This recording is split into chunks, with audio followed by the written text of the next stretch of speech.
Jane Ferguson was in Kabul for the chaotic U.S. withdrawal. She is back there now, and she joins us tonight. Jane, it's good to see you. Thanks for being there. I have to ask, this is your first time back in Kabul since the fall of the Kabul government, the Taliban retaking over.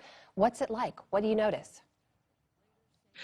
So far, Amna, it has been an eerily quiet situation in the streets. You can see that commerce is vastly down. There's, the usual traffic jams and bustling markets are really rapidly disappearing. The first thing I noticed coming out of the airport, other than the truckloads of Taliban fighters everywhere, was the complete lack of women in the street.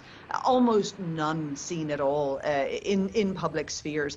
But what was also striking since we've arrived has been this sense that although the Taliban technically control this city, there isn't a sense that they have taken over a government. There doesn't appear to be a robust administration. Checkpoints are scattered and rather haphazard. There's a feeling in the city that it's occupied by a militia, but not necessarily run by one. Janie, back here in the States, there's a new report out from the Special Inspector General for Afghanistan Reconstruction detailing the cost of the final months of the war for the U.S. and also more details about what equipment was left behind and what was destroyed. What did we learn from that? It is a real reminder, Amna, of just how expensive this war has been for the United States. We know it's been over $1 trillion throughout the 20 years, but SIGAR, the special investigators, has been putting out reports throughout over 10 years now, throughout the war, about the cost, and they're really looking into corruption or any issues surrounding accountability. So this most recent report has been laying out things like the fact that aircraft had to be destroyed at Kabul airport before it could be abandoned to make sure that the Taliban couldn't take over, that all aircraft and armored vehicles had to be sabotaged on the way out, those that couldn't be flown out of the country. About 25% of the Afghan Air Force planes themselves were flown out by pilots who were mid-air during the takeover of the country. And in a country that's facing famine, you really do feel the starkness of where money has been going here. Well, Janie, there's another detail from that Special Inspector General, a man named John Sopko. He had some very strong words in a speech directed at the Department of Defense and the Department of State. He said that they unnecessarily classified his group's reports after the Kabul government fell. Take a listen to what he had to say.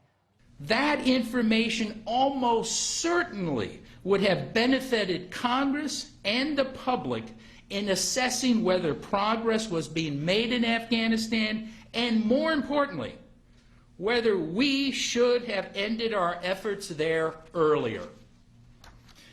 Yet SIGAR was forced to relegate all of this information into classified annexes. Janie, what do we know about what was classified and why? One clue, Amna, could be the end of 2019 Washington Post report that was called the Afghanistan Papers, where they had to take the SIGAR to court under the Freedom of Information Act to get that very information that had been classified. Much of it was based around interviews with senior figures in the war who had actually given much more pessimistic views and much more pessimistic outlooks as to how the war was going. Compared with the statements that were being made by the Department of Defense and the Pentagon. So the point was that basically behind the scenes, SIGAR was gathering information that showed that there was a lot of dissent as to how this war was going. That's an indicator.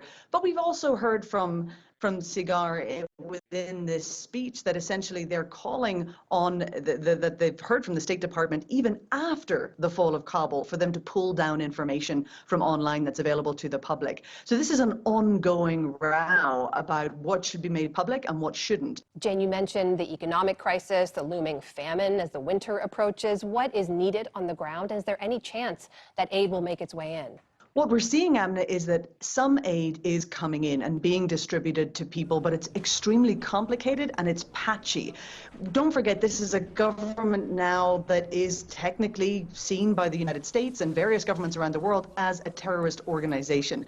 So getting aid to civilians and avoiding giving any of it to the government is actually causing even more difficulty. And on top of the dire economic collapse and the complex situation of getting aid in into the country, drought in Afghanistan that has massively impacted agriculture. Wheat production, the harvest of this year, is down a third. Now that, of course, is going to push up prices, and any authorities that exist in Afghanistan right now will be struggling to buy wheat from outside the country because many of their assets, 9.5 billion internationally, have been frozen.